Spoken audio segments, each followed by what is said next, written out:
सभी को नमस्कार। अरावली पाठशाला की इस ज्योग्राफी सीरीज जो कक्षा 12 की चल रही है उसमें आपका स्वागत है। जैसा कि पिछली कक्षा में अपन ने पढ़ चुका था, अपन पढ़ रहे थे ये कक्षा 12 की जो दूसरी बुक चलती है, भारत लोग एवं अर्थव्यवस्था। भारत लोग व अर्थव्यवस्था, जो भी यही वीडियो देख रहा है उसकी जानकारी के लिए बता दूं, भारत लोग और अर्थव्यवस्था, ठीक है।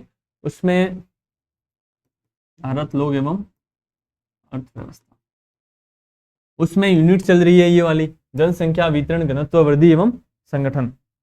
तो इसमें अपन क्या क्या पढ़ चुके थे, उसमें मैंने शुरू में जो क्लास करवाई थी उसमें आपको मैं ये बता चुका था कि भारत की जनसंख्या कितनी है, जनगणना कितने वर्षों के अंतराल के बाद होती है, सर्वप्रथम जनसंख्या कब हुई थी, सुव्यवस्थित तरीके से कब स्टार्ट हुई थी, एवं 2021 की जो जनगणना है वो भी पोस्टपोन क्यों चल रही है, अपन को कौन से वर्ष के आंकड़ों को मानक मानकर अभी तक ये आंकड़े पढ़ रहे हैं। उसके बाद इसके अंतर्गत अपन ने पढ़ा था वो था वितरण, पढ़ लिया था। वितरण मतलब डिस्ट्रीब्यूशन। वितरण के बाद अपन पढ़ चुके थे घनत्व। घनत्व में कुछ हिस्सा बाकी था। वितरण में मैं जैसे कि बता चुका था कि शुरुआत एक इंट्रोडक्शन था, उसमें बताया था अपन ने कि 121 करोड़ जनसंख्या है। 1872 में सर्वप्रथम लॉर्ड मेयो के काल में हुई। 1881 में, एक रिवीजन के लिए बता रहा हूँ जस्ट 2 मिनट में, 1881 में लॉर्ड रिपन के काल में हुई। भारत की जनगणना 2011 के आंकड़ों के अनुसार 121 करोड़ है।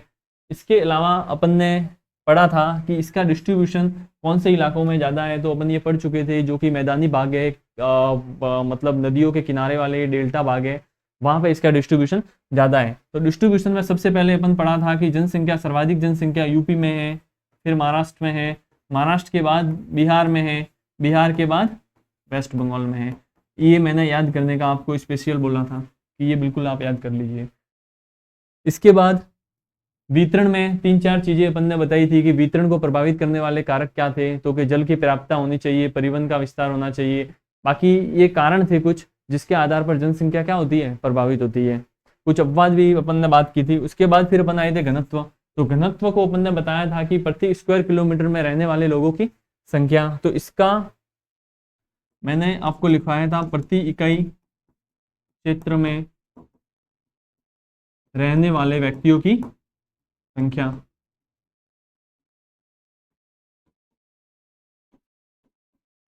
व्यक्तियों की संख्या को क्या कहते हैं, घनत्व। तो घनत्व अपन देख चुके थे, ये तो जनरल, ये अशोधित माप मैंने बताया था। घनत्व जो नॉर्मल घनत्व है वो अशोधित माप, मतलब फिल्टर किया हुआ नहीं है, अलग अलग नहीं है। इसको यदि कैटेगरी में बांटे, कोई कृषि का अलग से निकाल ले तो वो अलग टाइप में हो जाएगा। तो इसमें फिर अपन ने देखा था घनत्व में कि व्यक्ति प्रति वर्ग किलोमीटर ये होना ही चाहिए, और वर्ग प्रति वर्ग किलोमीटर क्यों लिखते हैं ये भी मैंने बताया था कि एक वर्ग मान लीजिए उसमें कितने व्यक्ति रहते हैं। तो यहाँ तक अपन पढ़ चुके थे। घनत्व कहाँ पे ज़्यादा है, क्या है, ये भी अपन ने देख चुके थे कि सबसे ज़्यादा किसमें, बिहार में, बिहार के बाद किसमें, पश्चिम बंगाल में, पश्चिम बंगाल के बाद उत्तर प्रदेश। ये बहुत ही इंपॉर्टेंट चीज थी, जैसा कि मैंने ऊपर बताया उसके जैसे ही। बिहार में कितना था, 1102, पश्चिम बंगाल का 1029, इसका 829 व्यक्ति प्रति वर्ग किलोमीटर, ये इसके पीछे आपको लगाना ही है। तो इसमें इंपॉर्टेंट चीज जो मैंने आपको बताई थी पिछली क्लास की वीडियो की, ये मैं रिवाइज इसलिए बता रहा हूँ कि थोड़ा आपके माइंड में एक फ्रेम सेट हो जाए कि अपन कहाँ से कल आपने छोड़ा, कल कहाँ तक छोड़ा था अपन ने, ये चीज, ये इंपॉर्टेंट चीज है दोनों। इसके अलावा अपन ने बातें की थी कि ये अशोधित माप है। अब इसमें अपन अलग, मैंने कल आपको ये बताया था कि कायिक घनत्व अपन पढ़ेंगे इसमें और कृषि घनत्व पढ़ेंगे। तो आज चलते हैं उसी की तरफ अपन।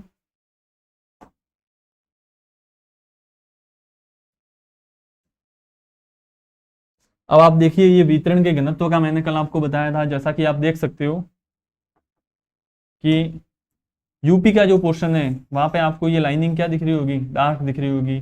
पश्चिम बंगाल में डार्क दिख रही है आपको। इसके अलावा केरल में आपको डार्क दिख रही है। अब आप पूछोगे केरल में तो जनसंख्या कम है, फिर डार्क क्यों दिख रही है। तो घनत्व का फॉर्मूला ही ये है कि कितने क्षेत्रफल में कितने व्यक्ति रह रहे हैं। अब जैसे आप केरल का क्षेत्रफल देखोगे तो केरल का क्षेत्रफल इतना ही है, व्यक्ति भले ही अपनी यूपी की जनसंख्या की तुलना में आप कम मान रहे हो कि व्यक्ति जैसे कि यूपी में इतने करोड़ है तो यहाँ पे जितने भी हो वो कम है, लेकिन व्यक्ति कम है तो एरिया भी तो कम ही है, तो इसलिए ये क्या है, डार्क है। तो ये आप देख सकते हो। इसके अलावा अपन अगला अपन स्टार्ट करेंगे ये वाला। अब यहाँ से स्टार्ट होती है आज की क्लास। तो उसमें जैसे कि यहाँ पे एनसीईआरटी आज मैं साथ में ही लेके चल रहा हूँ, पेज वगैरह जो अंडरलाइन की हुई मेरी जो बुक है वही, क्योंकि आप उसमें मार्किंग कर पाए कि कौन सी चीज़ आपको याद रखनी है, क्लास वाली फीलिंग आए। तो उसमें आप देखिए कि यहाँ पे लिख रखा है कायिक घनत्व और कृषि घनत्व दो। तो कायिक घनत्व का फॉर्मूला दे रखा है कुल जनसंख्या बटा निवल कृषि क्षेत्रफल, और कृषि घनत्व का कुल कृषि जनसंख्या बटा निवल कृषि क्षेत्रफल। मैं इसको एक बार लिख के दिखा देता हूं आपको।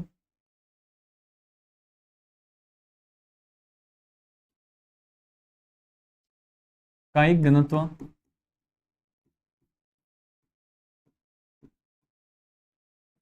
और कृषि घनत्व।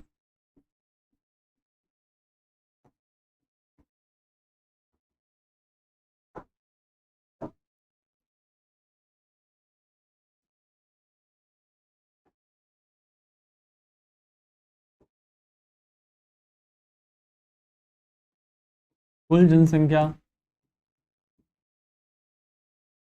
कुल जनसंख्या जो है वो कुल जनसंख्या बटा निवल कृषित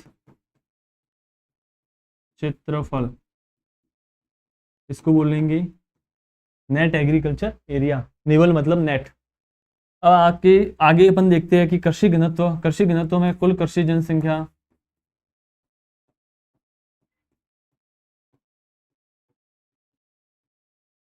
बटा निवल कृषित क्षेत्रफल।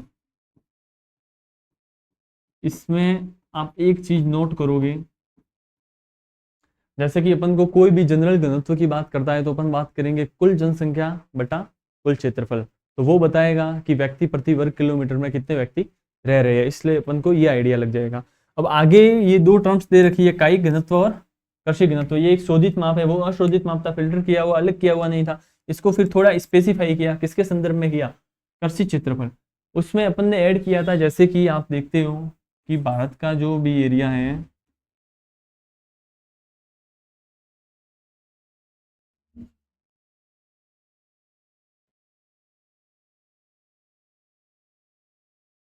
जैसे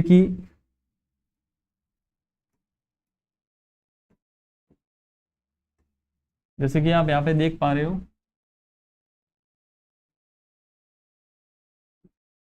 इसमें आप देखोगे कि कोई एरिया ऐसा होगा इस मैप में, भारत के मैप में, जिसमें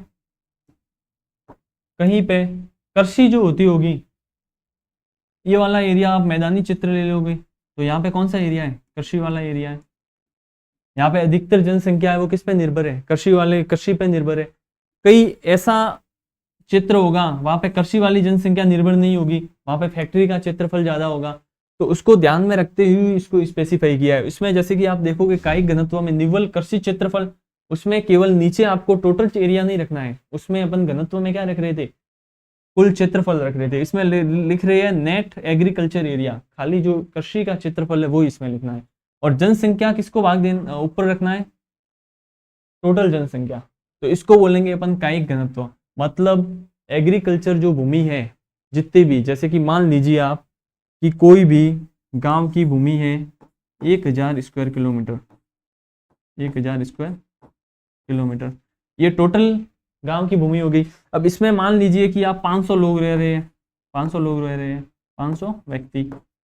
अब अपन को निकालना है घनत्व कि इस गांव का घनत्व क्या है।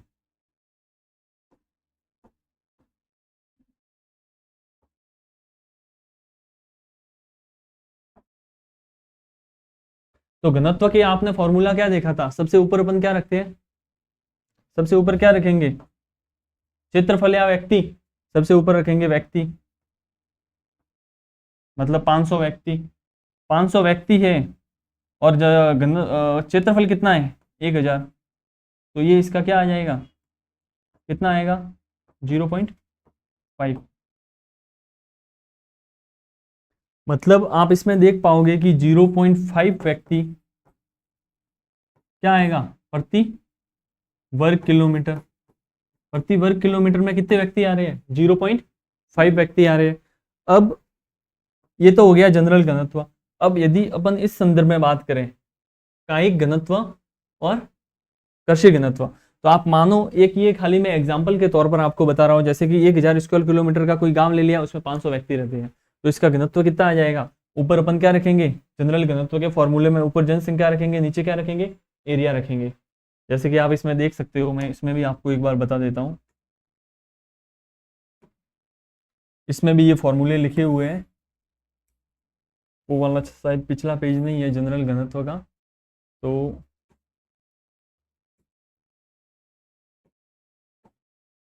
हाँ इधर वापस आते हैं अपन। तो अब आप ये खाली एग्जाम्पल के तौर पर मैं बता रहा हूँ कि 1000 स्क्वायर किलोमीटर का कोई एरिया है, गांव है, उसमें 500 व्यक्ति रहते हैं, तो जनरल घनत्व इतना हो गया। अब इसमें ही अपन मानते हैं कि ये टोटल एरिया में से जो 500 स्क्वायर किलोमीटर का एरिया है वो क्या है? कृषि वाली भूमि है, जो निवल कृषि क्षेत्रफल है, कृषि वाली भूमि है। और इस 500 में से भी 200 लोग ऐसे हैं जो किससे जुड़े हुए हैं? कृषि कार्य से। 500 में से 200 लोग कृषि कार्य से जुड़े हुए हैं। अब आप यदि पहले वाले फॉर्मूले में इसमें फिट करो आप कि कायिक घनत्व निकालना है, तो सबसे पहले टोटल जनसंख्या लेंगे। टोटल जनसंख्या कितनी है आप देखो, टोटल जनसंख्या आपने 500 ही लेंगे, क्योंकि इसने कौन सी बोली है? टोटल बोली है, कृषि वाली नहीं बोली। तो टोटल अपन ने ले ली 500। और निवल कृषि क्षेत्रफल कितना है? पहले अपने टोटल क्षेत्रफल 1000 था। अब ये खाली उदाहरण बता रहा हूं मैं, आप ये बिल्कुल क्लियर चीज रखना। और इसमें कृषि वाली भूमि कितनी है? 500। तो इसका कायिक घनत्व क्या होगा? 1 व्यक्ति प्रति वर्ग किलोमीटर, ये इसका कायिक घनत्व हो गया। अब इसको इसमें अपन करके देखते हैं, इसमें अप्लाई कीजिए। कृषि घनत्व में कुल कृषि जनसंख्या कितनी है? मानी अपन ने 200 कृषि जनसंख्या है। और निवल कृषि क्षेत्रफल कितना है? 500। तो आप देख लो 2/5, इसमें भाग देंगे तो कितना आएगा? 0.4 व्यक्ति प्रति स्क्वायर किलोमीटर, ये इसका आ जाएगा।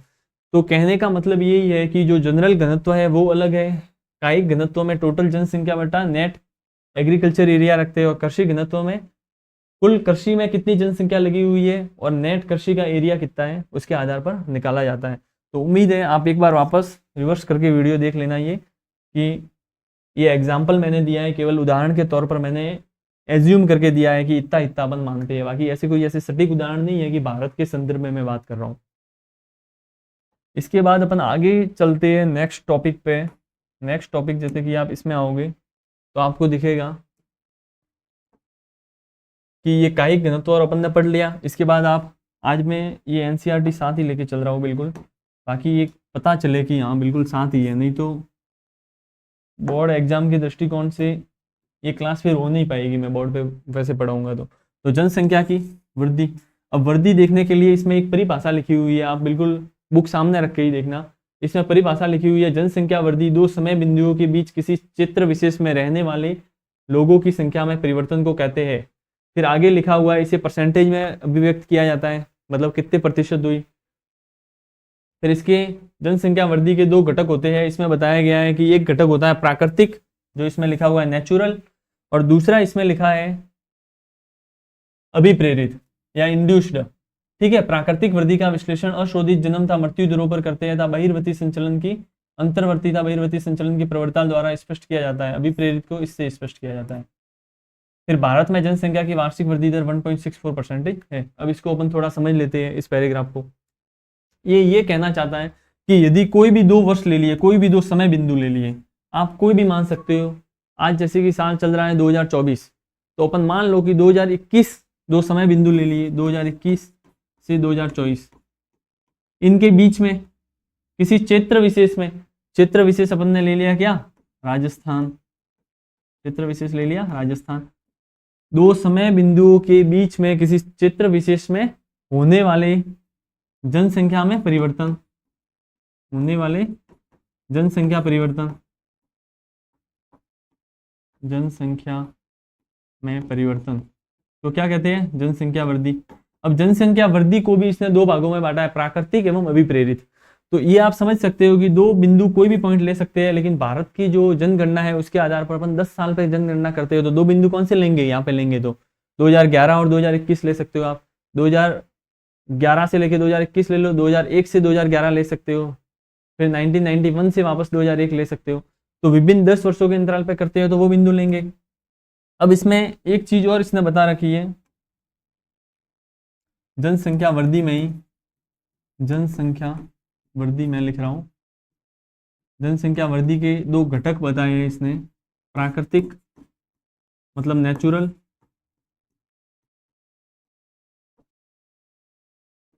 और अभिप्रेरित या इंड्यूस्ड।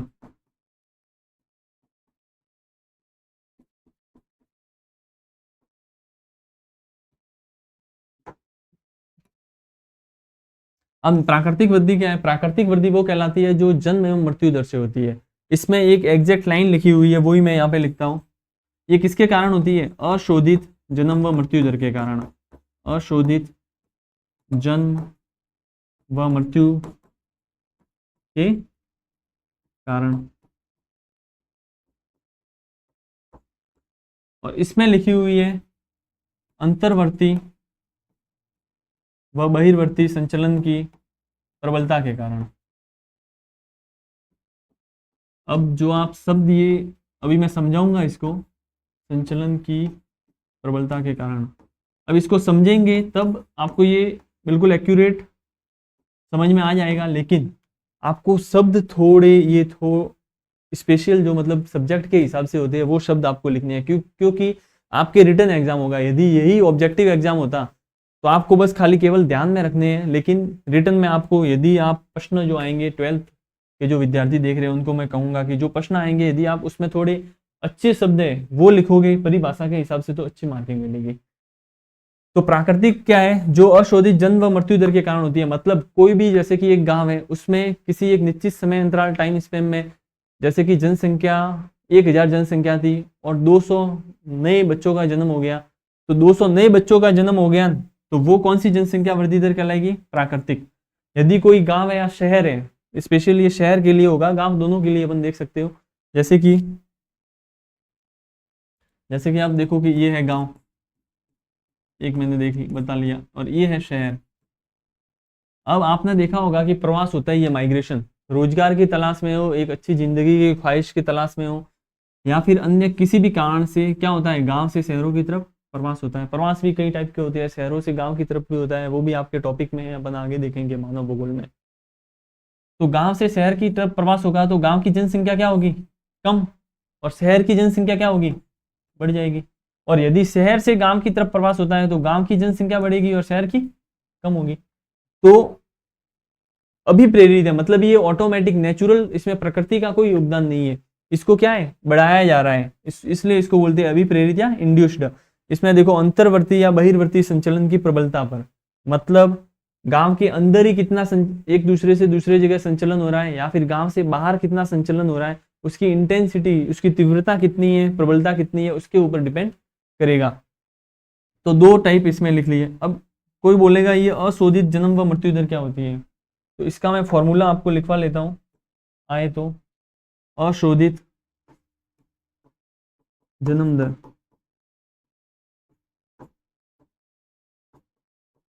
अशोधित जन्म दर में आप लिखो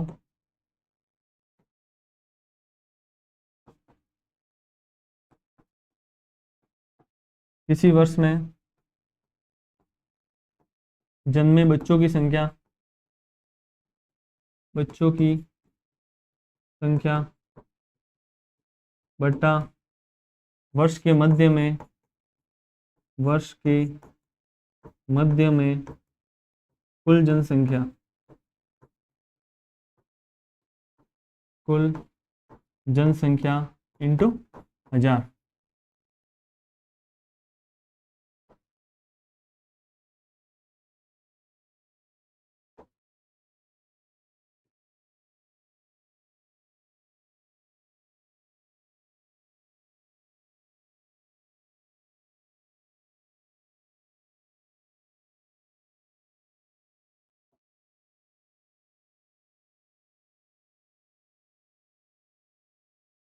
ठीक है, ये इसमें है अशोधित जन्म दर। अब अपन ने दो तरीके से वृद्धि देखी है, एक प्राकृतिक जिसमें बच्चों की और मतलब नेचुरल तरीके से जो जन्म या मृत्यु होती है उसके कारण जो उतार चढ़ाव होता है। जैसे कि किसी गांव की जनसंख्या 1000 थी, उसमें 200 नए बच्चों के जन्म हो गया और 100 जो व्यक्ति थे उनकी क्या हो गई, मृत्यु हो गई। तो आप बताओ कि इसकी जनसंख्या कितनी है, 1000 तो थी ही थी, 200 नए आ गई तो कितनी हो गई, 1200, और इसमें से 100 की क्या हो गई, मृत्यु हो गई। तो मृत्यु हो गई 100 की, तो 1200 में से 100 और चले गए, तो टोटल जनसंख्या कितनी बची, 1100। तो 1100 थी तो कितने की टोटल वृद्धि हुई नेचुरल तरीके से, 1000 और 1100 में कितना अंतर है, 100 का, मतलब 100 की नेचुरल तरीके से वृद्धि हुई। इसी तरीके से इसमें देखें, यदि कोई गांव में 1000 जने हैं और 100 जने चले गए बाहर शहर की तरफ, तो इसमें कितने जने हो गए, 900 जने हो गए। तो ये अभी प्रेरित इसकी वृद्धि दर किसमें चलेगी, नेगेटिव में चलेगी, उल्टी जनसंख्या क्या हो गई, कम हो गई। तो ये आपको देखने की जरूरत है। बाकी लगभग आपको समझ में आ गया होगा। और इसी तरीके से अशोधित मृत्यु दर भी है, अशोधित मृत्यु दर, उसमें आप लिखोगे किसी वर्ष में मृत्यु, किसी देश में मृत्यु होने वालों की संख्या बटा वर्ष के मध्य में कुल जनसंख्या इंटू, ये आपको 1000 करना है, ये आप ध्यान रखना, ये 1000 है। ठीक है, अब अपन वापस एनसीईआरटी के पेज पे जाते हैं। बिल्कुल हाँ, अब आप इधर देखो, ये सब लगभग समझ में आ गया होगा। जनसंख्या की अपन ने परिभाषा ये लिखी हुई है, और वृद्धि दो तरीके से, प्राकृतिक और अभिप्रेरित। प्राकृतिक किस तरीके से होगी, अशोधित जन्म व मृत्यु दर से, और अभिप्रेरित अंतर्वर्ती व बहिर्वर्ती संचलन से होगी। अब इसमें एक चीज लिखी हुई है, ये भारत की जनसंख्या की वार्षिक वृद्धि दर कितनी है, 1.64%। ये आप ध्यान रखना, भारत की जो जनसंख्या है वो एक साल में कितनी परसेंटेज की दर से बढ़ रही है, 1.6। ये फैक्चुअल है, डेटा है, ऐसे अभी का नहीं है, ये पुराना डेटा ही चल रहा है अभी तक। अब इसमें अपन आगे आते हैं, एक सारणी दी हुई है ये, इस सारणी में आप देखना कि 1901 से आंकड़े दिए हुए हैं। 1901 के बाद आप देखोगे 1911, 21, 33 ऐसे करके 2011 तक आंकड़े दिए हुए हैं। तो इसमें आप देखोगे कि 1901 में टॉपिक ही अपन जनसंख्या वृद्धि दर पढ़ रहे हैं, तो इसमें वृद्धि दर ही दी हुई है। तो वृद्धि दर में आप देखोगे कि 1901 में जनसंख्या वृद्धि दर कितनी रही, 1911 में कितनी है आप देख लो, 5.75% जनसंख्या वृद्धि रही। अब 1921 में देखो आप, ये स्पेशल याद करने का है, -0.31%, मतलब उल्टी क्या है, जनसंख्या घटी है। तो ये सवाल बिल्कुल आ सकता है आपके कि वर्ष 1911 से 21 के बीच में, 21 के बीच जनसंख्या में ऋणात्मक वृद्धि, जनसंख्या में ऋणात्मक वृद्धि।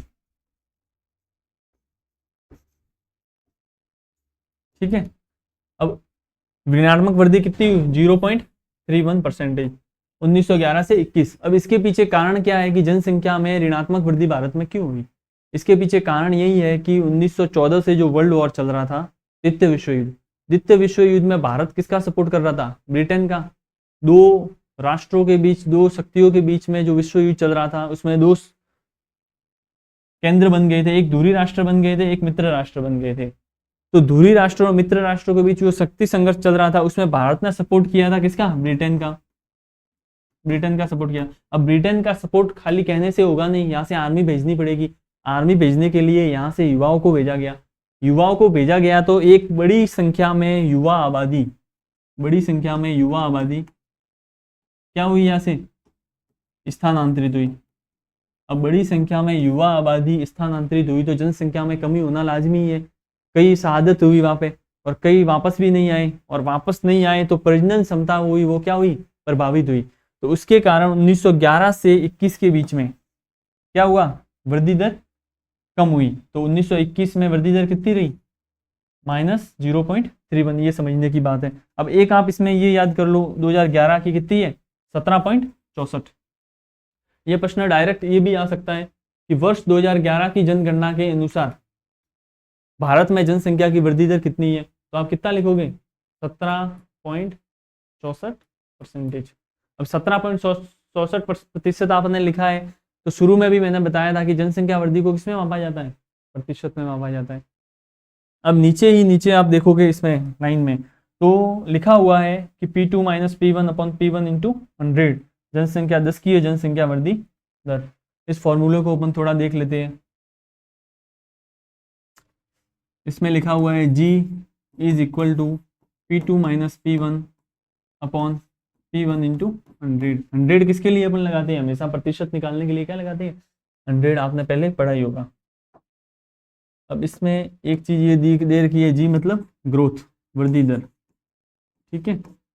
G मतलब ग्रोथ, वृद्धि दर। इसमें P2 क्या है? वर्तमान जनसंख्या। इसको एक उदाहरण से मैं बताऊंगा, वर्तमान जनसंख्या। और P1 क्या है? आधार वर्ष की जनसंख्या।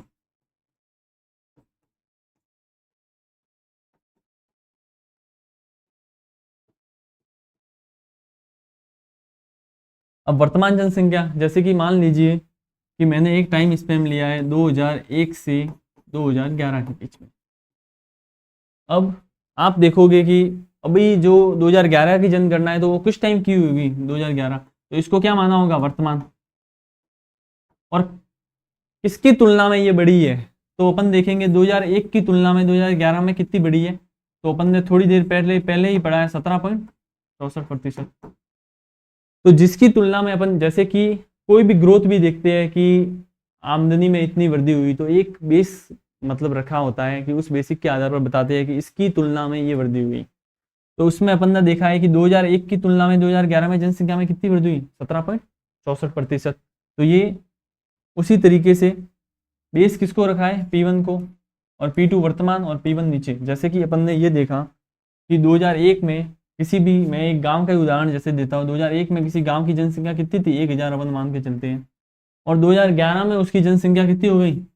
5000। तो आप इस फॉर्मूले में रख के पता करो कि इस गांव की जनसंख्या वृद्धि दर क्या है? 10 की है। 10 सालों में बढ़ रही है तो इसको अपन क्या बोलेंगे? 10 की है।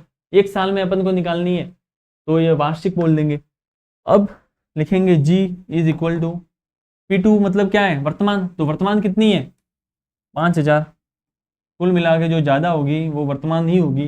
हालांकि कई एग्जाम्पल आ जाते हैं जिसमें कि जनसंख्या घट गई है तो सामने वाली कम होगी। और P1 कितना है? 1000 बटा 1000 इंटू 1000। अब आप देख लो क्या स्थिति है इसकी। इसमें से घटाओगे 1000 नहीं, सॉरी 100 आएगा इसमें, बस प्रतिशत निकाल रहे तो क्या आएगा? 100। ठीक है, 2 जीरो से 2 जीरो कट गई। फिर यहाँ पे 4000 माइनस कर रहे तो ऊपर क्या बचेगा? सॉरी 1000 माइनस कर रहे तो ऊपर बचेगा 4000 बटा 10, मतलब 400% क्या हुई है? वृद्धि हुई है। तो ऐसे वृद्धि निकालने का फॉर्मूला ये दे रखा है, ये केवल समझने के लिए मैंने उदाहरण बताया था, तो आप इसको देख सकते हो। अब वापस अपन एनसीईआरटी के पेज की तरफ जाते हैं। ये अपन ने लगभग पढ़ लिया है, कायिक घनत्व पढ़ लिया, जनसंख्या वृद्धि अभी प्रेरित और नेचुरल पढ़ ली, परसेंटेज देख लिया। और इसके बाद एक मेन चीज है, वो है भारत में जनसंख्या वृद्धि की प्रावस्था। मतलब किसी भी एरिया की जो जनसंख्या बढ़ती है, अब ये आप देख लो एक बार, इसमें दे रखा है, कौन सा चार्ट है ये? जनसंख्या वृद्धि का एक डायग्राम आपके बुक में दिया हुआ है। अब जनसंख्या वृद्धि में आप देखोगे कि देखो अरुणाचल प्रदेश में जनसंख्या वृद्धि दर अच्छी है, गहरा दिखा रहा है। ये इसका माप है कि जहाँ पे 25% से अधिक वृद्धि दर हुई है वहाँ पे ये कलर है, 20 से 25 के बीच में ये कलर है, 15 से 20 के बीच में ये कलर है। अब आप देखोगे जहाँ पे हल्का कलर है यहाँ पे जनसंख्या वृद्धि दर क्या रही है? कम रही है। अब मेघालय में आप देखो बिल्कुल गहरा कलर है, यहाँ पे ज़्यादा रही है। इसके बाद बिहार में आप देखो ज़्यादा रही है। तो ये स्टेट आप उसमें उस हिसाब से देख सकते हो। हालांकि इसकी एक सारणी पर लास्ट में दी हुई है परिशिष्ट में, उसको भी मैं बताऊंगा वृद्धि दर की, वो भी देख लेते हैं अपन, साथ ही साथ देख लेते हैं। ये देखिए आप, इसमें 10 की जनसंख्या वृद्धि दर बताई गई है कि पूरे 10 सालों में जनसंख्या वृद्धि दर कितनी हुई है। तो इसमें सबसे ज़्यादा आप इसमें सबसे ऊपर देखो भारत की जनसंख्या कितनी है? 1 करोड़ ये दी हुई है। अब आप देखो इसका घनत्व अपन पढ़ चुके थे, 382 दिया हुआ है। उसके बाद में जनसंख्या वृद्धि दर कितनी है? 17.64 दी हुई है। अब इसमें अपन ये देखेंगे कि सबसे कम जनसंख्या वृद्धि दर किधर रही है। तो आप इधर देखोगे 13 नंबर पे इस सारणी में, ये आपके बुक के पीछे दिया हुआ है परिशिष्ट का, जो भारत लोगो अर्थव्यवस्था बुक है ना आपके, उसके सबसे पीछे दिया हुआ है। तो इसमें 13 नंबर पे दिया हुआ है नागालैंड। नागालैंड की जनसंख्या वृद्धि दर कितनी रही है? -0.47%। अब -0.47% रही है, मतलब उल्टा घटी है ये तो। 0.47% क्या है? घटी है। तो यहाँ पे सबसे कम वृद्धि दर किसमें रही है? नागालैंड में। उसके बाद अपन देखते हैं, तो आप आएंगे इधर केरल पे। केरल कितने नंबर पे है? 32 नंबर पे केरल है। केरल में देखो 6.23% वृद्धि हुई है। सॉरी, 6.23 नहीं, 4.86। 4.86। इसमें देखो 32 पे केरल में हुई है 4.86% वृद्धि हुई है। तो सबसे कम यदि आपको कोई पूछे तो कहाँ पे हुई है? नागालैंड में 0.47, फिर आ गया केरल। इसके बाद अपन देखें सर्वाधिक हुई है, तो मेघालय देख लो आप, 17 नंबर पे मेघालय आया हुआ है। मेघालय में कितनी है? 27.82%। या आप बिल्कुल नोट्स आप खुद के बना रहे हो या इसमें अच्छे से पढ़ाई कर रहे हो, तो आप ये बिल्कुल साइड में लिख लेना कि सर्वाधिक दशकीय जनसंख्या वृद्धि दर कौन से स्टेट में है? मेघालय में कितनी है? 27.82। उसके बाद अपन देखेंगे, ये तो राज्यों की बात कर ली बनने, राज्य मेघालय क्या है? राज्य। अब केंद्र शासित प्रदेशों की बात करें तो आप नीचे ही नीचे दिखेगा दादरा एवं नगर हवेली 26 पे। दादरा एवं नगर हवेली में आप देखिए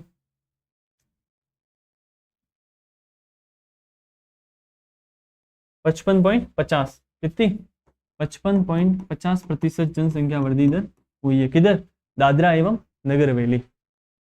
ये है मेघालय की, इसको मैं लिख लेता हूं आपको ताकि ध्यान रहे। ये किसकी है? नागालैंड की। नागालैंड की इतनी है। इसके बाद मैंने ये बताई केरल की है। केरल के बाद ये किसकी है? दादरा व नगर हवेली। ये केंद्र शासित प्रदेश है, ठीक है। ये है मेघालय की। और ये है क्या? जनसंख्या वृद्धि दर। कौन सी? दशकीय जनसंख्या वृद्धि, दशकीय जनसंख्या वृद्धि दर। तो सवाल सीधा यही आएगा। न्यूनतम नागालैंड है, फिर केरल है 4.86, मेघालय में 27.82 और उधर है 55.50।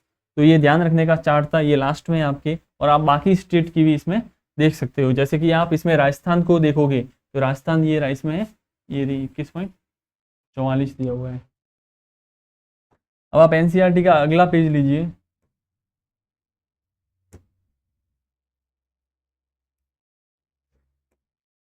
इसमें दिया हुआ है, जो समझाने की चीज़ है वो यही है, कोई भी किसी भी जगह की जो जनसंख्या होती है वो जरूरी नहीं है कि एक ही फ्लो में बढ़ती रहे, उसके कई जनसंख्या वृद्धि के कई चरण आते हैं।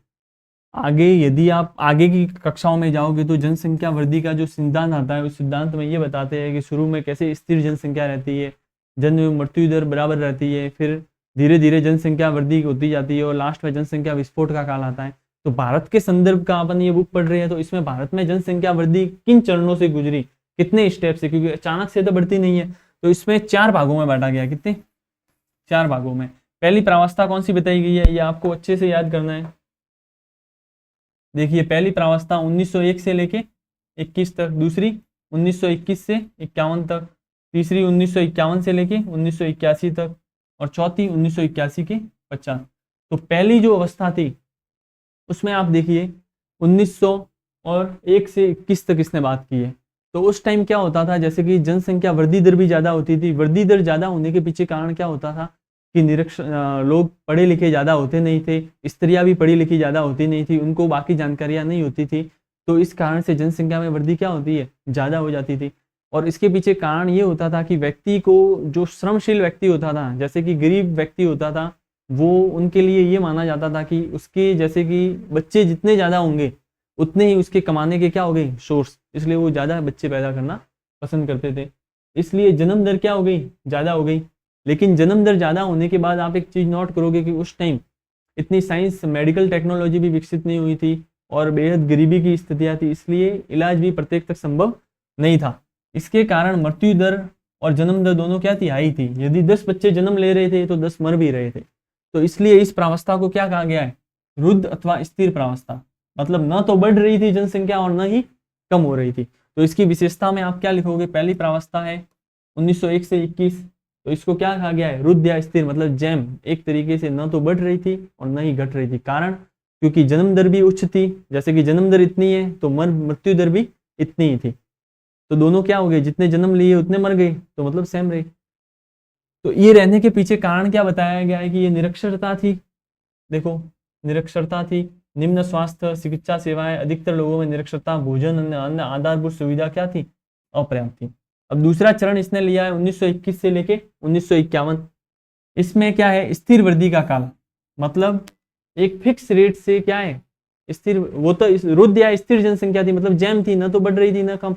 ये एक फिक्स रेट से क्या है, जनसंख्या बढ़ रही थी। कौन से काल में, 1921 से लेके 1951 तक एक फिक्स रेट थी। जैसे कि इतनी वृद्धि दर से बढ़ रही है तो लास्ट तक 51 तक फिक्स रेट से बढ़ती रही, ऐसे नहीं कि एक टाइम ज्यादा बढ़ी, वो उसमें नहीं। इसके पीछे कारण यहाँ पे बताए गए हैं, वो ये बताया गया है कि जैसे जैसे लोगों को स्वास्थ्य सुविधाएं मिलने लगी, तो जन्म दर तो उच्च थी लेकिन मृत्यु दर क्या हो गई, कम।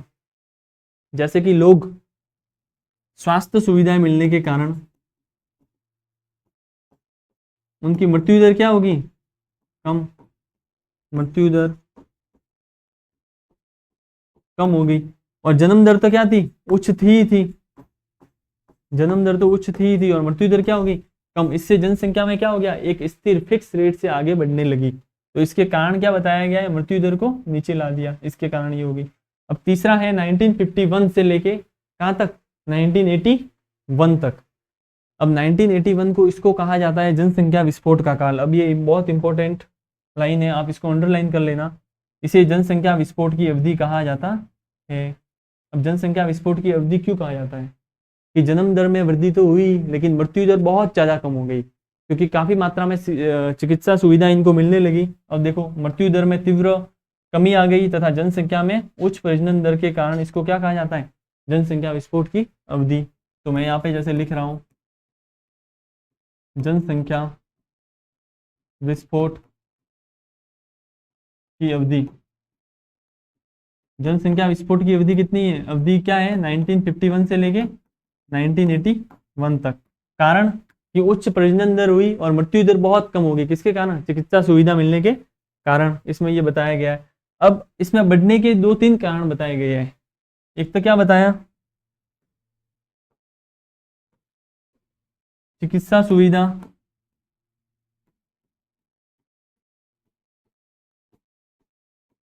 दूसरा बताया अंतर्राष्ट्रीय प्रवास, अंतर्राष्ट्रीय प्रवास। इसको थोड़ा मैं स्पष्ट करूंगा, जैसे कि मेडिकल फील्ड से सुविधा मिल गई तो मृत्यु दर कम हो गई, प्रजनन दर ज़्यादा थी तो इससे क्या हो गया, जनसंख्या विस्फोट, ज़्यादा मात्रा में जनसंख्या अचानक से बढ़ गई। और अंतर्राष्ट्रीय प्रवास मतलब जैसे ही भारत का विभाजन हुआ एवं जैसे ही भगदड़ मची एवं भारत एक धर्मनिरपेक्ष एवं लोकतांत्रिक राज्य बना, तो जो प्रवासी अपने हिस्से में नहीं थे वो प्रवासी भी किधर आ गए, बांग्लादेशी आ गए। बांग्लादेशी एवं पाकिस्तान से अवैध घुसपैठ करके जनसंख्या किधर आ गई, भारत के हिस्से में आ गई। भारत के हिस्से में आ गई तो वो जनसंख्या काउंट तो होगी उसमें, आज नहीं तो कल।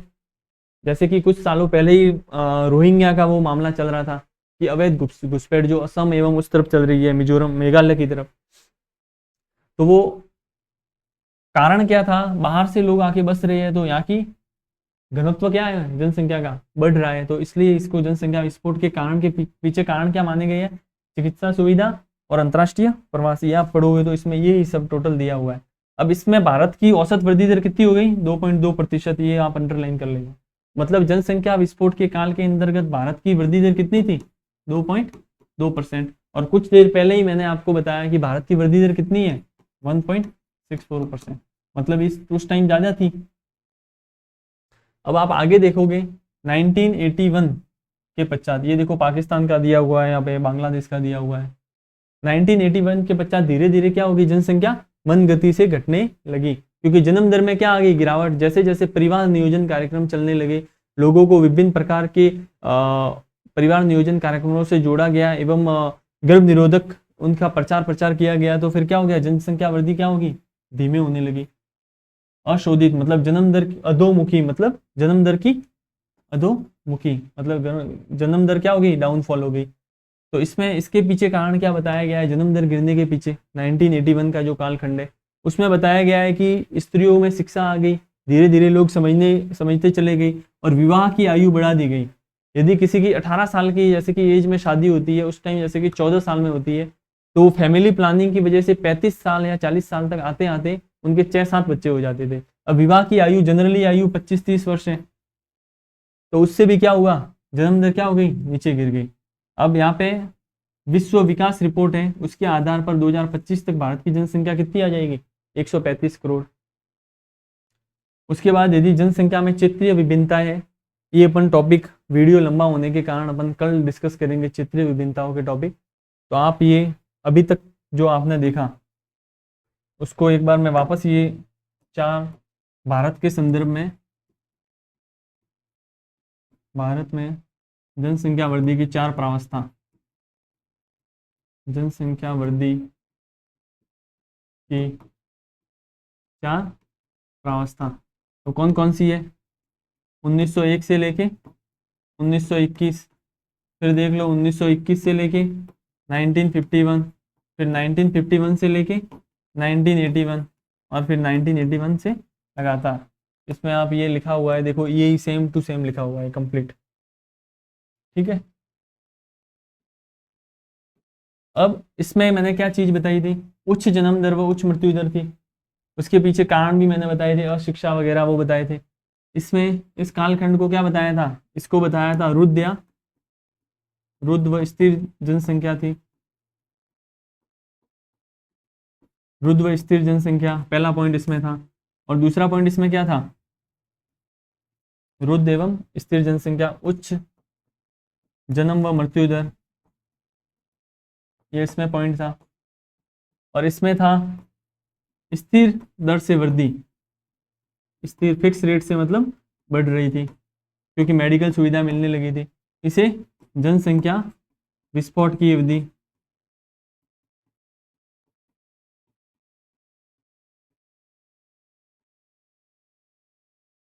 और 1981 में क्या हो गया, धीमी गति से वृद्धि,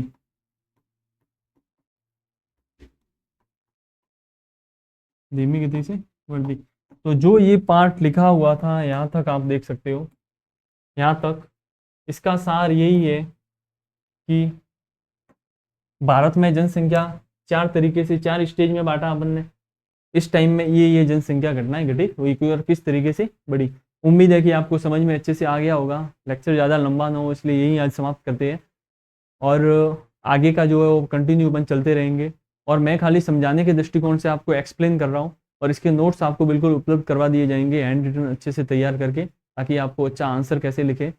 और जैसे ही ये पार्ट पूरा होगा तब आप क्वेश्चन आंसर भी अपन लेंगे, जैसे कि पिछले एग्जाम में क्या आया था इस पार्ट में से, या फिर जैसे कि रिटर्न वाले प्रश्न है उनका अच्छा आंसर कैसे लिखे, कैसे हेडिंग वगैरह दे, तो वो अपन डिस्कस करेंगे। तो आज की क्लास यही तक, ठीक है, धन्यवाद।